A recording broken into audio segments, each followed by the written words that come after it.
Hi friends, so from so ఈ మూవీకి వచ్చినంత హైప్ రీసెంట్ టైమ్స్లో ఏ మూవీకి రాలేదనుకుంటా. అంటే ఇది థియేటర్లోనే ఉన్నప్పుడే బాగా ప్రమోట్ చేసేది దీన్ని. అంతలా ఉంది, ఇలా ఉంది, అన్ని బుకింగ్స్ వచ్చినాయి, ఇన్ని బుకింగ్స్ వచ్చినాయి, ఖచ్చితంగా థియేటర్లో చూడాల్సిన సినిమా ఇది, మిస్ అవ్వకండి, అది ఇది చెప్పారు. సినిమా చూసా, ఓటీటీలోనే చూసా. థియేటర్లో కొన్ని వర్క్స్ వల్ల మిస్ అయినా ఓటీటీలో చూసా. ఏం లేదు మూవీలో. మూవీ మొత్తం చూసిన తర్వాత నాకు ఒకటే ఒక ఫీల్, డొల్లా, ఏం లేదు, ఉత్త పుణ్యానికి లేపిర్రు అంతే. ఎందుకు లేపిరో కూడా తెలియదు.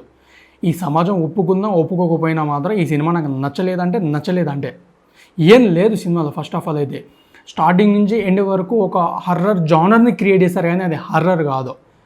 ఈ కాన్సెప్ట్తో వచ్చిన రొమాన్సో మూవీ బాగుంటుంది దీనికంటే.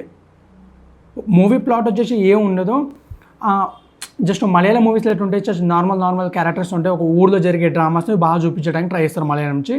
అది నాకు కూడా బాగా ఇష్టం వాళ్ళ మూవీస్. ఈ మూవీ విషయానికి వస్తే మూవీలో ఏం లేదు అసలు. మూవీలో ఒక లవర్ బాయ్ ఉంటాడు, ఆడు ఒక అమ్మాయిని ట్రై చేస్తూ ఉంటాడు. ట్రై చేసే కొద్దీ ఒక సిచ్యువేషన్లో ఆడు బాగా తాగేసి ఉంటాడు ఒక ఈవెంట్లో. ఆ అమ్మాయి ఇంటి దగ్గరికి వెళ్ళేసరికి అమ్మాయి బాత్రూంలో స్నానం చేస్తూ ఉంటాడు. వీడు చూద్దామని వెళ్తాడు కిటికీలోకి. కాకపోతే అక్కడ వాళ్ళ అమ్మమ్మ ఉంటుంది. వాళ్ళ అమ్మమ్మ వీడిని చూస్తుంది. చూసిన తర్వాత నన్ను ఎవరు చూసారని అక్కడ ఊళ్ళో అంతా పెంట చేస్తుంది. పెంట చేసినప్పుడు ఆ ఊరికి పెద్ద రవణ్ అని ఒకడు ఉంటాడు. ఈ మూవీకి అతని మెయిన్ క్యారెక్టర్. తను వచ్చి మొత్తం చూస్తూ ఉంటాడు, ఇన్వెస్టిగేషన్ చేస్తూ ఉంటాడు. ఎవడు వచ్చిండు, ఏంది, వాళ్ళ ఇళ్ళతో మాట్లాడుతూ ఉంటాడు. ఫుట్ ప్రింట్స్, ఫింగర్ ప్రింట్స్ ఉంటే దాని ద్వారా పోలీస్ కేసు పెట్టి చేయొచ్చు అనుకుంటారు. ఆ ఫింగర్ ప్రింట్స్ చేపించడానికి మళ్ళీ వెళ్తాడు మన లవర్ బాయ్. ఆ వెళ్ళి తుడిచేసి వచ్చే క్రమంలో ఆ చుట్టుపక్కల ఇవన్నీ చూస్తారు. ఆ పట్టుకున్న టైంలో వీడు దయ్యం పట్టినట్టు యాక్ట్ చేస్తాడు. దొరికితే కుక్కను కొంచెం కొడతారని దయ్యం పట్టినట్టు యాక్ట్ చేస్తాడు. సులోచన దయ్యం పట్టింది, మన ఊరు మొత్తం నాశనం అవుతుంది, ఎవరిని పడితే ఆడు కొడతా ఉంటాడు. మాంత్రికుని తీసుకొచ్చి దయ్యం విడిపిద్దామని చెప్తారు. తీసుకొస్తారు. ఈయనకి దయ్యం పట్టదు, కాకపోతే పట్టినట్టు యాక్ట్ చేస్తూ ఉంటాడు. ఆ దయ్యాన్ని ఇడిపించడమే ఈ సినిమా స్టార్టింగ్ నుంచి ఎండ్ వరకు కామెడీ కూడా ఏం ఉండదు. Just normal comedy, cringe comedy అనొచ్చు. ఇందులో రిషబ్ బి శెట్టి ఎందుకు యాక్ట్ చేశాడో, ఆ రోల్ ఎందుకు యాక్సెప్ట్ చేశాడో తెలీదు. ఆయన ఉండంటేనే ఇంకేదో ఉంటుందో అనుకుందాం మూవీని, కానీ అంతేం లేదు. ఆ రవణ అంటారు, అంత హైప్ ఇస్తారు.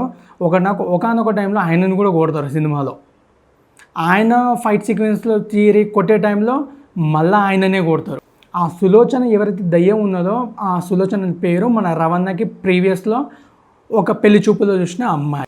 అలా ఆ రవణ అమ్మాయిని పెళ్లి చేసుకుంటాడు, వీడికి దయ్యం వదులుతుంది. అంతే సినిమా.